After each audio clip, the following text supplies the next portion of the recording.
આપણે જ્યારે વોટ ચોરી અને કૂતરા બચાવવા કે નહીં એ બાબતમાં જ્યારે વ્યસ્ત હતા ને ત્યારે સરકારે 2 મિનિટમાં જે સંસદમાં જે નવું ઇન્કમટેક્સ બિલ રજૂ કરી દીધું છે અને એ બિલને જે સંસદમાં પાસ પણ કરી દીધું છે.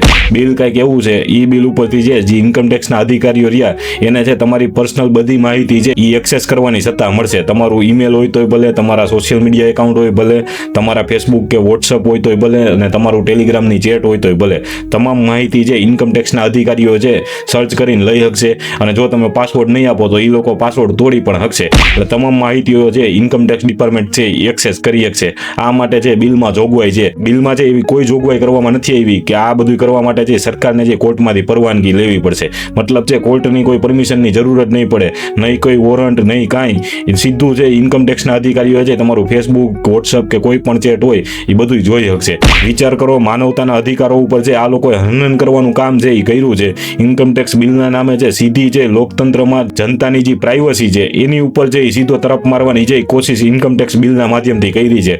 એટલે જ છે ક્યાંક અધવચ્ચે છે આ લોકો બિલ લઈ આવ્યા છે. એટલે વિચાર કરો, તમે જો ટેક્સ ભરશો ને તોય તમે ગુનામાં આવશો એવું થઈ ગયું છે. કારણ કે જો તમે ટેક્સ ભરશો તો સરકાર છે તમારા ઉપર છે ઇન્કમટેક્સની દરોડો પાડી શકે, અને જો દરોડો પાડશે તો એ બધું તમારું છે એક્સેસ કરી શકશે. એવો પાવર છે ઇન્કમટેક્સના અધિકારીઓને આપી દેવામાં આવ્યો છે. એના માટે કોઈ પણ વોરંટની જરૂર નથી, એના માટે છે કોઈ કોર્ટ પ્રોસિજરની જરૂર નથી. સીધા ઇન્કમટેક્સના અધિકારીઓ છે રેડ દરમિયાન છે તમારા પ્રાઇવેટ વોટ્સઅપ કે સોશિયલ મીડિયા એકાઉન્ટ કે ઈમેલ હોય એ બધું ચેક કરી શકશે.